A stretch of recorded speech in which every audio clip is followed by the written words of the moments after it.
మామిడికాయ పచ్చడి టేస్టు చెట్టు కాయను బట్టి పెట్టే విధానాన్ని బట్టి మారుతూ ఉంటుంది.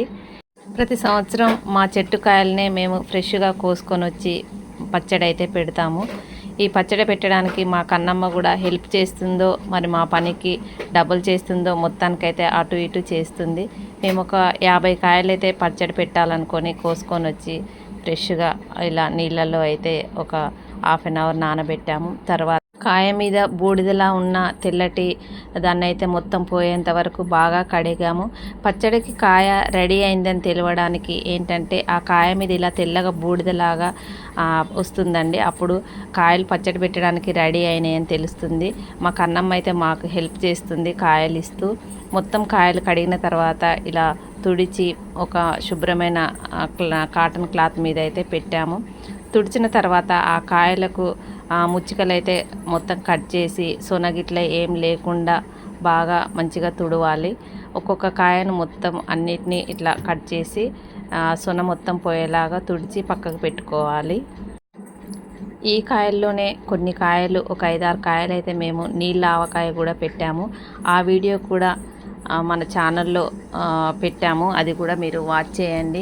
నీళ్ళతో ఆవకాయ ఎలా పెడతారని మాకు కూడా ఆశ్చర్యం అనిపించి ఒక దగ్గర తెలుసుకొని మేము కూడా పెట్టాము. చాలా బాగా వచ్చింది.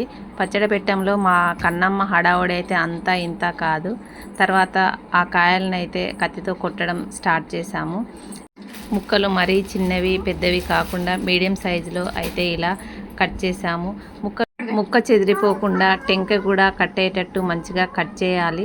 కట్ చేసిన తర్వాత ఈ ముక్కల లోపల సన్నటి పొర లాంటిది ఒకటి ఉంటుంది. ఆ పొర అయితే మంచిగా నీట్గా ప్రతి ముక్కకు తీసేయాలి. లేకపోతే ఆ పొర అలా ఉన్నట్టయితే పచ్చడి ఖరాబ్ అవుతుందండి. ప్రతి ముక్కకి ఇలా పొరను తీసేసి ముక్కను మంచిగా తుడిచి పక్కకు పెట్టుకోవాలి. ముక్కలు కొట్టడం తుడవడం అంతా అయిపోయిన తర్వాత వాటినైతే ఒక కాటన్ క్లాత్ మీద వేసి ఆరబెట్టాలి. ఇక్కడైతే ముక్కలు మొత్తం కొట్టడం అయిపోయిందండి. ఈ ముక్కలు అయితే ఇన్నయ్యాయి. ఇవైతే మంచిగా కాటన్ క్లాత్లో వేసి ఫ్యాన్ గాలికైతే మేము ఆరబెట్టాము. ఎండ బాగా ఉంది. బయట ఎండకు ఆరబెడితే ముక్కలు బాగా ఎండిపోయి పచ్చడి టేస్ట్ ఉండదు. అందుకని మేము ఇలా ఫ్యాన్ గాలికి వాటి తడి ఆరిపోవడానికైతే మేము ఆరబెట్టాము. తర్వాత ఆవాలు, జీలకర్ర, మెంతులు ఇవన్నీ తీసుకొని సన్నటి సెక మీద మంచిగా కొద్దిగా వేగేటట్టు వేపుకోవాలి. మరీ ఎక్కువ వేపొద్దండి. తర్వాత ఎల్లిపాయలు కూడా 1 కేజీ ఎల్లిపాయలు తీసుకొని మొత్తం పొట్టు తీసి నీట్గా చేసి పెట్టుకోవాలి. తర్వాత వేపిన తర్వాత ఆవ పొడి, మెంతి పొడి, జీలకర్ర పొడి ఇవన్నీ మిక్సీ పట్టి పక్కకు పెట్టుకోవాలి. మేము ఎప్పుడు కొలత కోసం ఈ జల్లి బుట్టనైతే యూజ్ చేస్తాము. ఈ బుట్టతోటే మాకు కొలత అండి. ఈ ఎన్ని బుట్టలైతే అంత కొలత ప్రకారం మసాలాలు వేస్తాము. ఇప్పుడైతే ఈ ఆరబెట్టుకున్న ముక్కలు ఈ బుట్టతో 3 బుట్టలైతే అయ్యాయి.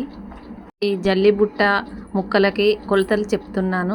ఎక్కడ వీడియో స్కిప్ చేయకుండా చూడండి. గ్లాసు ఆవ పొడి, గ్లాసున్నర కారము, 1 గ్లాసు ఉప్పు వేయాలి. ఈ గ్లాస్ మాత్రం 1/2 కేజీ అంటే 250 గ్రామ్స్ ఉంటుంది. దీనికి కొలత ప్రకారంగా ఒక బుట్టకి ఇలా వేసుకోవాలి. 3 బుట్టలకి 3 గ్లాసుల ఆవ పొడి, 4.5 గ్లాసుల కారము, 3 గ్లాసుల ఉప్పు అయితే మేము వేసాము. మెంతి పొడి 100 గ్రాముల మెంతి పొడి, 1 కేజీ ఎల్లిపాయలు తీసుకొని ఒలిచి పెట్టుకున్నాం కదా, దాంట్లో సగం మిక్సీ బట్టి మెత్తటి పేస్ట్ లాగా చేయాలి, సగమేమో ఎల్లిపాయలాగా వేయాలి. కారం అయితే 1.5 అని చెప్పాం కదా, 4 గ్లాసులన్నర కారం అయితే వేసాము. ఒక బుట్టకు 1 స్పూన్ చొప్పున పసుపు కూడా వేయాలి. ఆ క్లిప్ ఇక్కడ మిస్ అయింది. 3 బుట్టలకు 3 స్పూన్ల పసుపు అయితే వేయాలి. 3 మ్యాంగోస్ కారప్పొడి అయితే మేము తీసుకున్నాము. 1/2 కేజీ ప్యాకెట్ అయితే మొత్తం పట్టింది. 4.5 గ్లాసులు అయింది. ఈ 3 మ్యాంగోస్ కారప్పొడి చూడడానికి కలరు టేస్ట్ కూడా బాగుంటుంది. ఎప్పుడు మేము ఇదే వాడతాము.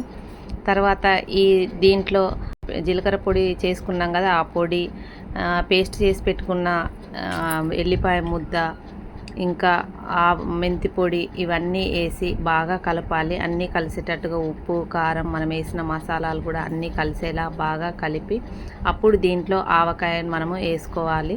ఒక్కొక్కరి స్టైల్ ఒక్కో రకంగా ఉంటుంది. కొంతమంది ఆవకాయలో ముందు ఆవకాయను పెట్టి దాంట్లో ఈ పొడులన్నీ వేసి కలుపుతారు. మేమైతే ఎప్పుడు ఇలానే చేస్తాము.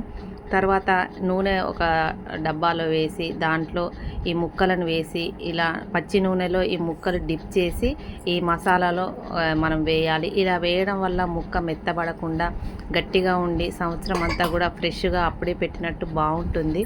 అందుకని ముందు ఈ ముక్కలను ఈ నూనెలో డిప్ చేసి తర్వాత మనం ఈ మసాలాలో వేయాలి. ఇలా అన్ని ముక్కలను నూనెలో ముంచి తీసి ఈ మసాలా కారంలో అయితే మనము అన్నీ వేసుకొని ముక్కలకు ఈ కారం అంతా బాగా పట్టేలా కలపాలి. కారం, ఉప్పు, ఆవు పొడి, గ్రేవీ ఎక్కువగా కావాలనుకునే వాళ్ళు ఇంకా కొద్దిగా ఎక్కువ కూడా వేసుకోవచ్చు. మేమైతే ఈ కొలతల ప్రకారం పెడతాము. ఎక్కువ కారం తినేవాళ్ళు కొద్దిగా కారం, ఉప్పు ఎక్కువగా కూడా వేసుకోవచ్చు. తర్వాత నూనెను వేసేసి ముక్కలన్నీ బాగా కలిసేలా కలపాలి. తర్వాత కొన్ని ఎల్లిపాయలు పక్కకు తీసి పెట్టుకున్నాం కదా, ఆ ఎల్లిపాయలను అయితే ఇలా వేయాలి. ఎల్లిపాయలు అయితే మేము ఎక్కువనే వేస్తాము. పచ్చట్లో ఎల్లిపాయలు తినడానికి చాలా బాగుంటాయి, పుల్ల పుల్లగా, హెల్త్కి కూడా చాలా మంచిది.